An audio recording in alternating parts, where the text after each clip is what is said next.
ఎన్నికల ముందర వచ్చాడు జగన్ రెడ్డి, అందరికీ ముద్దులు పెట్టాడు. ఆయన ఏం చెప్పాడని ఒక్కసారి మీరు ఆలోచించమంటున్నా. ఎకరానికి 10 లక్షల రూపాయలు ఇస్తా అని చెప్పాడు.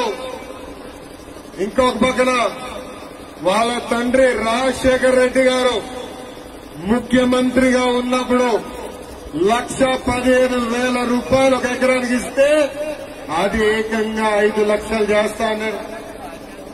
మూడో తానం 25 వసతులు కూడిన నిర్వాసితులకి కాలనీలు కట్టి వాళ్ళని తరలిస్తానని ఆనాడు చెప్పారు. ఇంకో పక్కన చూస్తే భూమికి భూమి ఇచ్చి కమాండ్ ఏరియాలో నేను అందజేస్తానని ఆనాడే జగన్ రెడ్డి హామీ ఇచ్చారు. ఇంకో పక్కన ఎప్పుడు వరదలు వచ్చినా 2,500 రూపాయల నుంచి 5,000 రూపాయలు ఇచ్చి ప్రతి కుటుంబాన్ని ఆనాడు ఆదుకుంటానని హామీ ఇచ్చారు.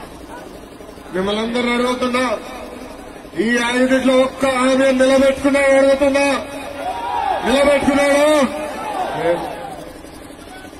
ఇంకా గాలి హామీలు ఇచ్చాను. ఏమంటాం మన ఊర్లో? ఏమంటాం?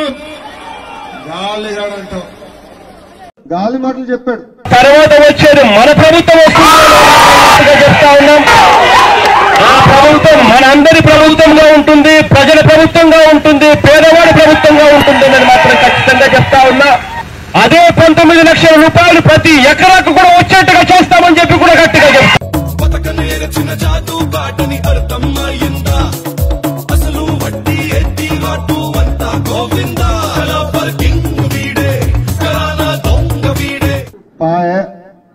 అడుగుతున్న ఎన్నికల ముందర ఏం చెప్పినాడు?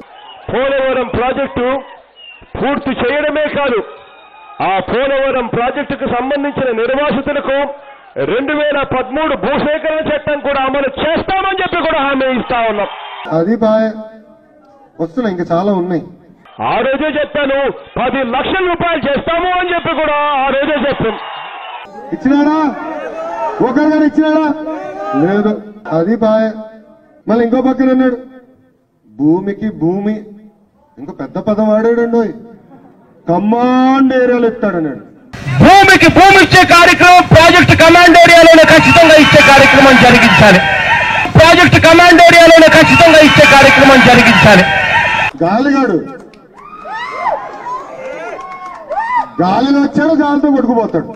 ఇది కాక మీకు 18 ఏళ్లు నిండిన వాళ్ళంతా కూడా నోటిఫికేషన్ ఇచ్చిన రోజనే తీసుకోకుండా ఇవాళ అవార్డు ఫర్ ఎంక్వైరీ వస్తే ఇవాళ జరుగుతూ ఉంది కాబట్టి ఇవాళ చూసుకోండి. ఇవాళ 18 సంవత్సరాలు నిండిన వాళ్ళందరినీ గుర్తించండి. గుర్తించి వాళ్ళు రైతులు కాకపోయినా కూడా వాళ్లకు కూడా కనీసం 10 లక్షల రూపాయలు తగ్గుకోకుండా ఉండే ప్యాకేజ్ వాళ్ళకు కూడా వర్తింపు చేయాలి అని చెప్పి కూడా గట్టిగా మీరు అడుగుతా ఉన్నారు. ఏం గాలి, ఏమైంది? ఎందుకు మర్చిపోయా నీ హామీలని? ఈ సభాముఖంగా నిలదీస్తున్నా. ఏంటండి, వీడియో నచ్చిందా? అయితే ఓ లైక్ వేసుకోండి, లేదంటే ఓ కామెంట్ చేయండి. ఎప్పటికప్పుడు మా వీడియోస్ చూడాలంటే సబ్స్క్రైబ్ చేసుకోండి.